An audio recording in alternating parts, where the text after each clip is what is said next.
Bueno, saludo a la amada Iglesia y a los hermanos con la paz de nuestro Señor Jesús el Cristo.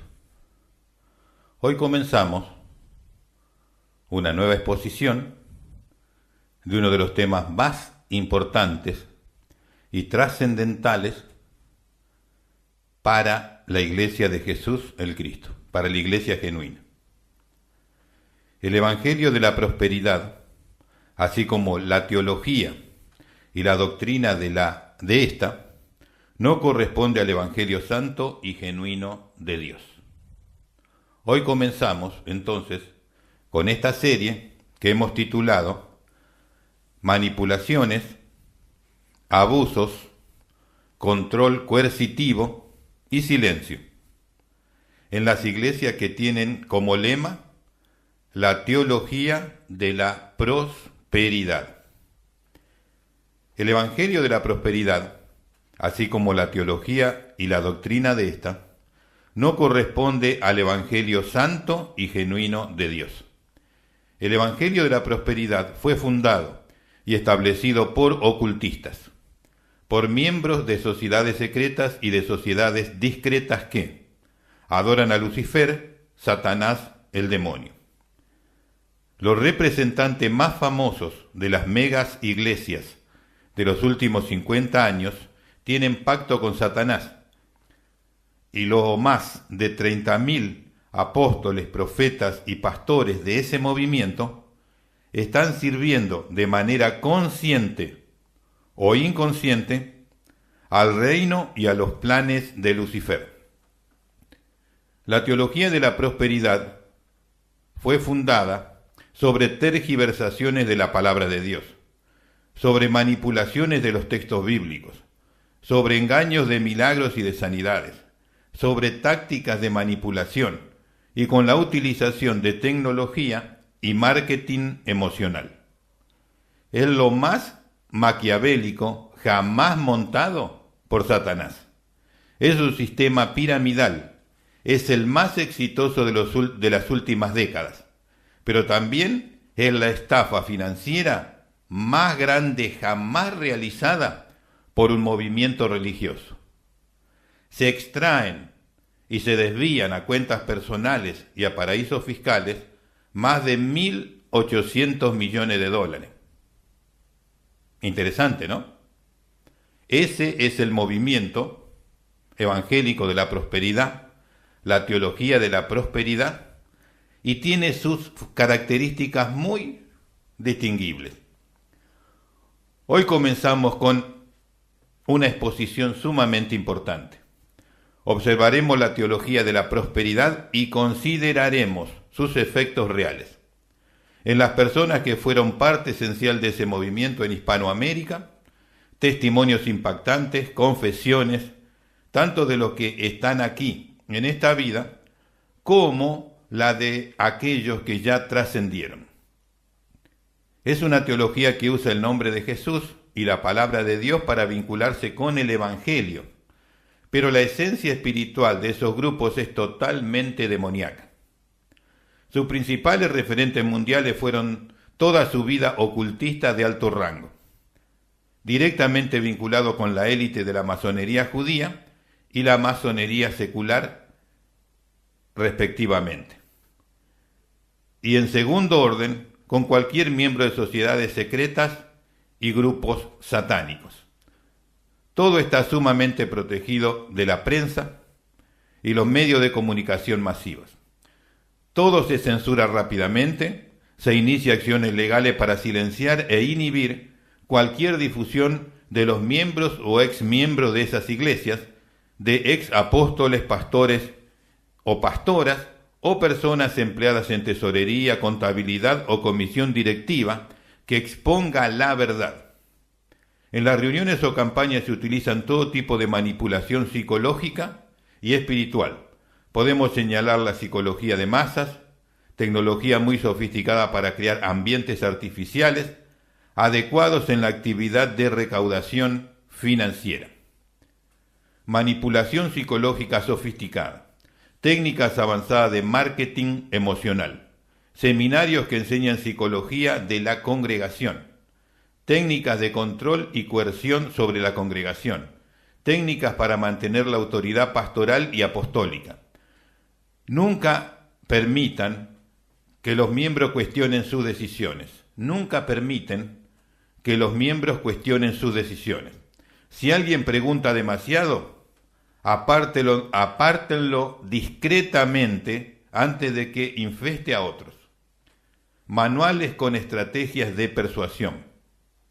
Ejemplo de sermones diseñados y estructurados para generar culpa. Método para acelerar mediante campañas de fe. Los eventos en las iglesias o en las campañas de recaudación financiera, ya sean por medio de pactos, siembras, palabras de prosperidad y milagros financieros, se prioriza la prosperidad y su filosofía se expresa de esta manera: sobre sembrar semillas financieras, sobre reclamar tu bendición, sobre decretar tu milagro económico. La forma para que la gente entienda que Dios quiere hacerlos ricos, si tan solo tenían fe y siembran generosamente en el ministerio del expositor. Le dicen a la gente que siembre su mejor semilla, que diera aunque le duela, porque Dios iba a devolverle el 30, 70 y al 100 por uno. Les contaba testimonios exagerados, algunos reales pero magnificados, otros completamente inventados o directamente falsos, sobre personas que sembraron.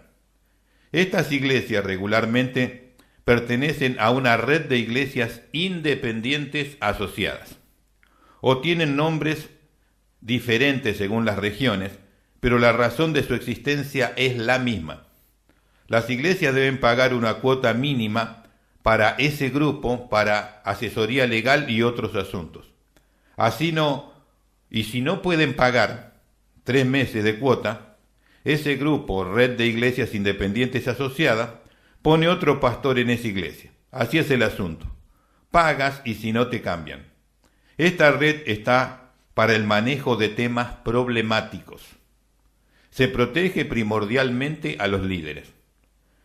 Se maneja una narrativa favorable a los líderes en detrimento de los miembros.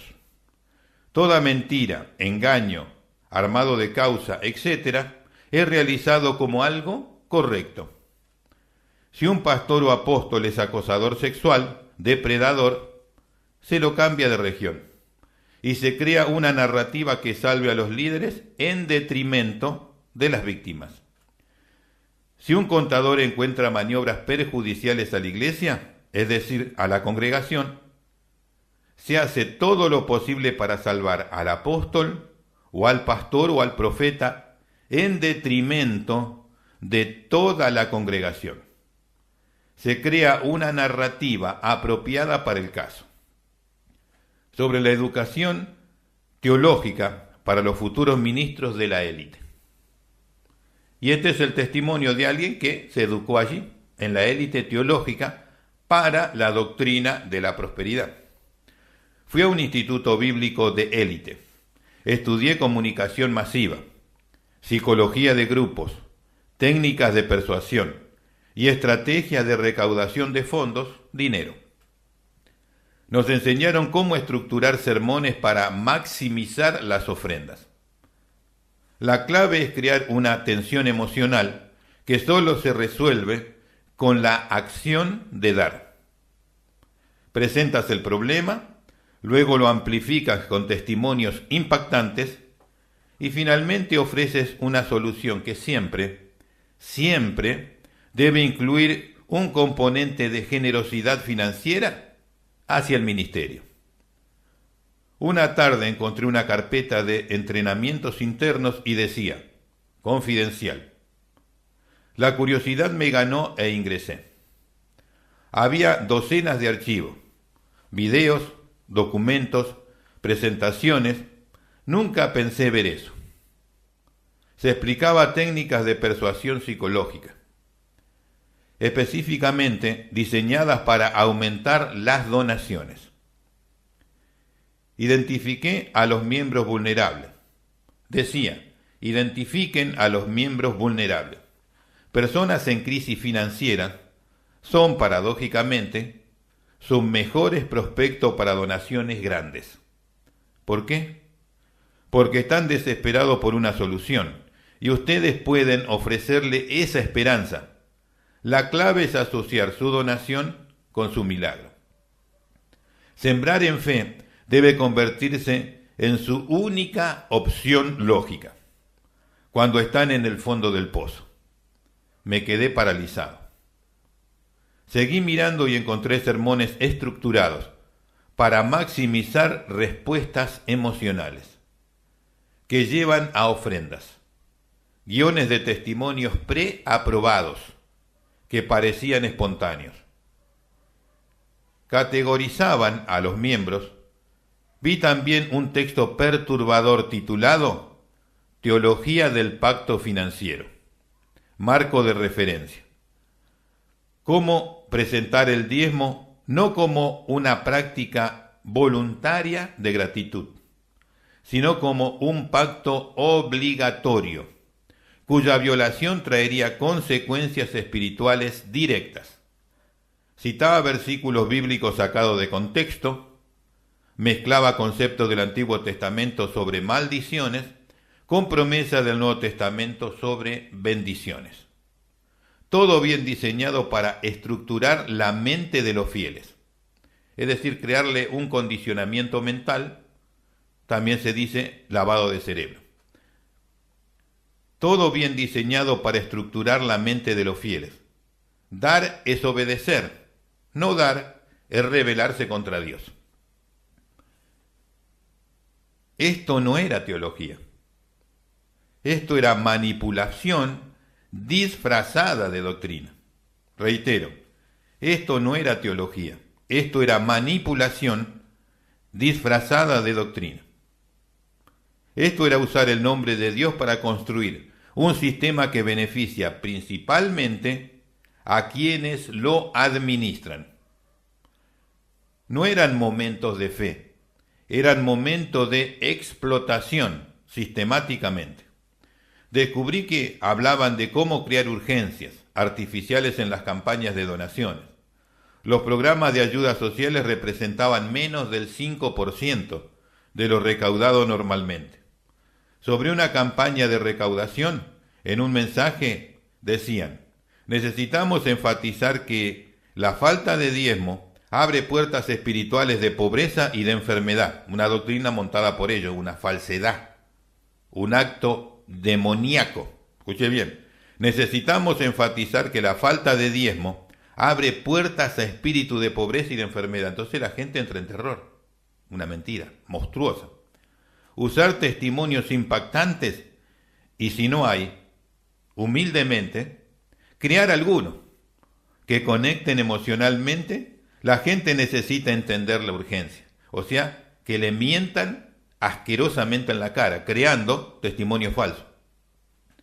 Una mentira sistemática, institucionalizada, diseñada deliberadamente. Y yo era el futuro arquitecto de esta mentira. Comencé a evaluar mi situación. O sea, él fue instruido, educado, formado en la élite teológica para heredar un grupo de megas iglesias y se encuentra que todo está montado en un fraude, en una estafa, en mentiras, en engaños. Y le digo más, tuvo la valentía de ir a trabajar, luego de renunciar a todo y a trabajar, como trabaja cualquier operario, pero para ganarse la vida dignamente, no en este sistema. Esto él vio claramente lo que es. ¿Cuántos tienen esa dignidad? Levante la mano. Escribe un comentario, ¿cuántos tienen esa dignidad? Un imperio, dice él, construido sobre manipulación y miedo. No podía predicar una salvación que tenía un precio. Venid y comprad sin dinero y sin precio, dice Jesús. Y Dios dice claramente: al que quiere venga y tome gratuitamente. Pero ellos te ponen diezmo, ofrenda, siembre y mil cosas. Y encima de eso ni siquiera es el Evangelio de Dios. Poquito, ¿no?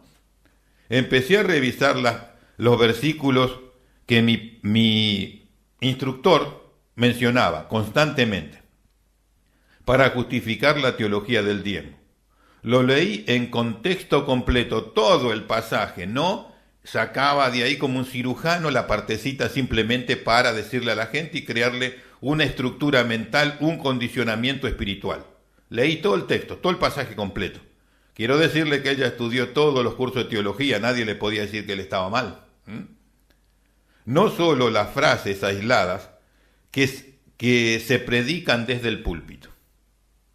¿Y qué sucedió? Leí ahí que esos textos se dirigen a Israel bajo la ley mosaica, eso es decir verdad, ¿vio? Es una persona honesta, te está diciendo la verdad. Y no a la iglesia de Jesús, por supuesto, si la iglesia de Jesús nació siglos después recién. Un sistema muy diferente al que corresponde a la iglesia de Jesús y los apóstoles. Descubrí que cuando Jesús habló de dar, lo hizo en términos de generosidad libre y alegre, no de porcentajes obligatorios y bajo amenaza de maldición. Otra mentira monstruosa, ¿bien? Descubrí que los apóstoles nunca establecieron el diezmo como requisito para los cristianos gentiles. Nunca lo establecieron, y eso es verdad. A pesar de que tuvieron múltiples oportunidades de hacerlo. Todas las cartas y todo el Nuevo Testamento pueden en cualquier lado escribir. Una vez estuve hablando con un hermano sobre estos temas y cuando discurrimos sobre el asunto me decía, por algo yo no lo encontraba en el Nuevo Testamento. Y claro, si no está. ¿Y quién lo puso ahí? Las iglesias de la doctrina de la prosperidad.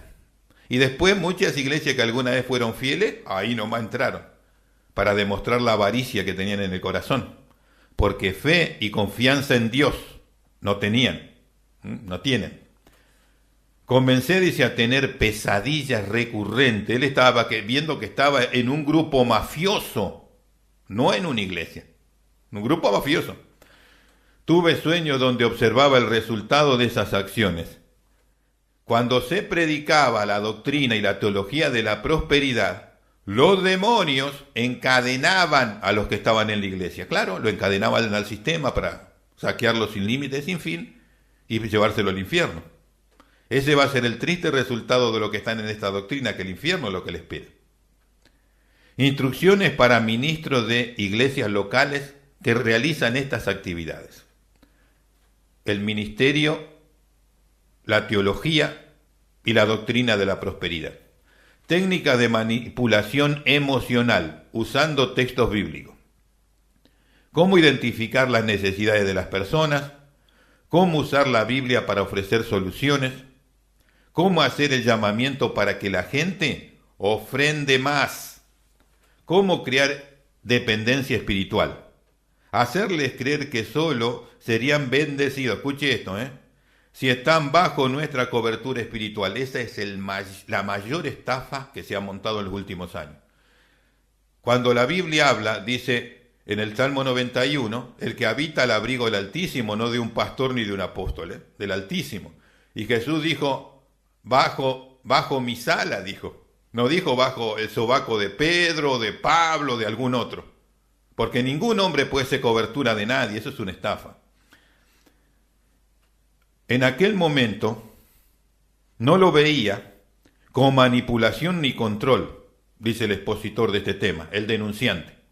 Estaba creyendo que estaba siendo una buena pastora al cuidar de mis ovejas. Hoy comprendo que aquello eran un manual de cómo explotar la fe ajena y cómo utilizar el mensaje de amor de Jesús en una herramienta de control y de enriquecimiento. Otro testimonio. Pasé 22 años enseñando desde el púlpito, pero nunca confesé algo que me ha quitado el sueño. Hoy voy a contártelo.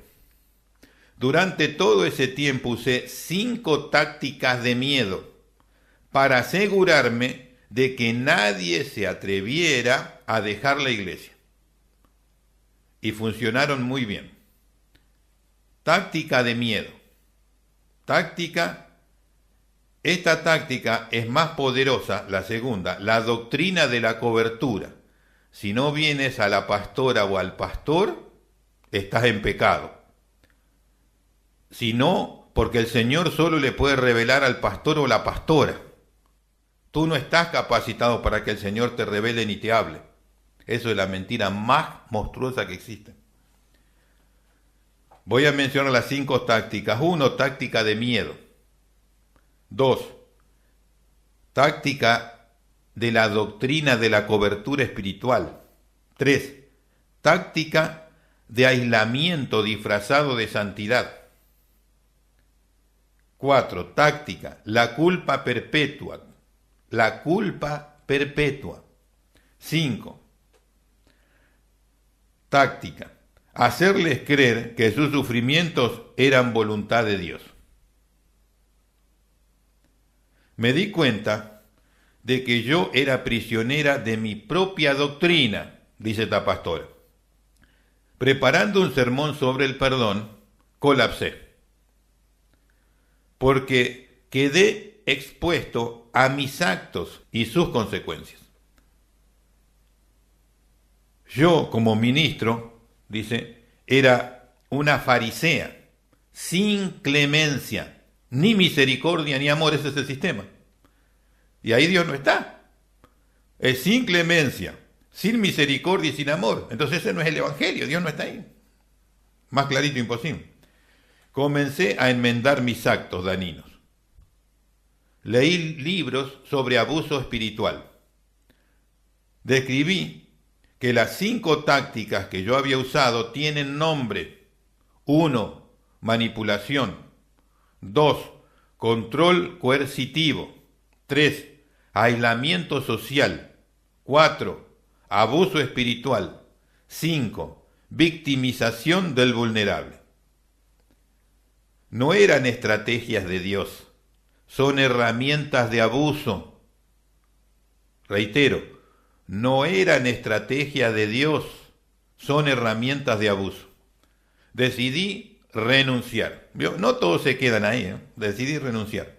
Pero tenía una responsabilidad con las personas que había dañado. El resultado que se observa es una tragedia, con miles y miles de personas que sufrieron graves daños espirituales y psicológicos, muchos de los cuales les llevó años para salir del daño que tenían y reconocer la realidad. Este es un sistema piramidal, el más exitoso del mundo. Es la estafa financiera más grande del mundo, realizada bajo control de grupos religiosos en toda la historia de la humanidad. O sea que es el sistema, y al final lo vamos a mencionar, en donde Jesús lo revela en plenitud, lo revela a Mamón, revela todo su centro tecnológico, revela todas sus tácticas y sus técnicas, y revela la cantidad de dinero que se roba a los creyentes en el Evangelio y al pueblo de Dios por año. ¿Sabe cuánto era hace un poquito de tiempo, muy cerquita? Más de 4.000 millones de dólares. En todo Hispanoamérica y en Norteamérica. Eso es lo que se le extrae. Y sabe que usted va a escuchar y comentan estos pastores y apóstoles de la mega iglesia. Si algún hermano tiene algún problema, necesita poder cubrir para pagar el alquiler o pagar la renta, o si necesita salir de un problema, ¿cuál es la respuesta? Si tenemos que ayudar a los que están en problemas, vamos a quebrar la iglesia. Y ellos están juntando miles de millones de dólares. Así de hipócrita, de falso y de terrible la situación. Continuamos con este tema en la próxima audición. Hasta entonces.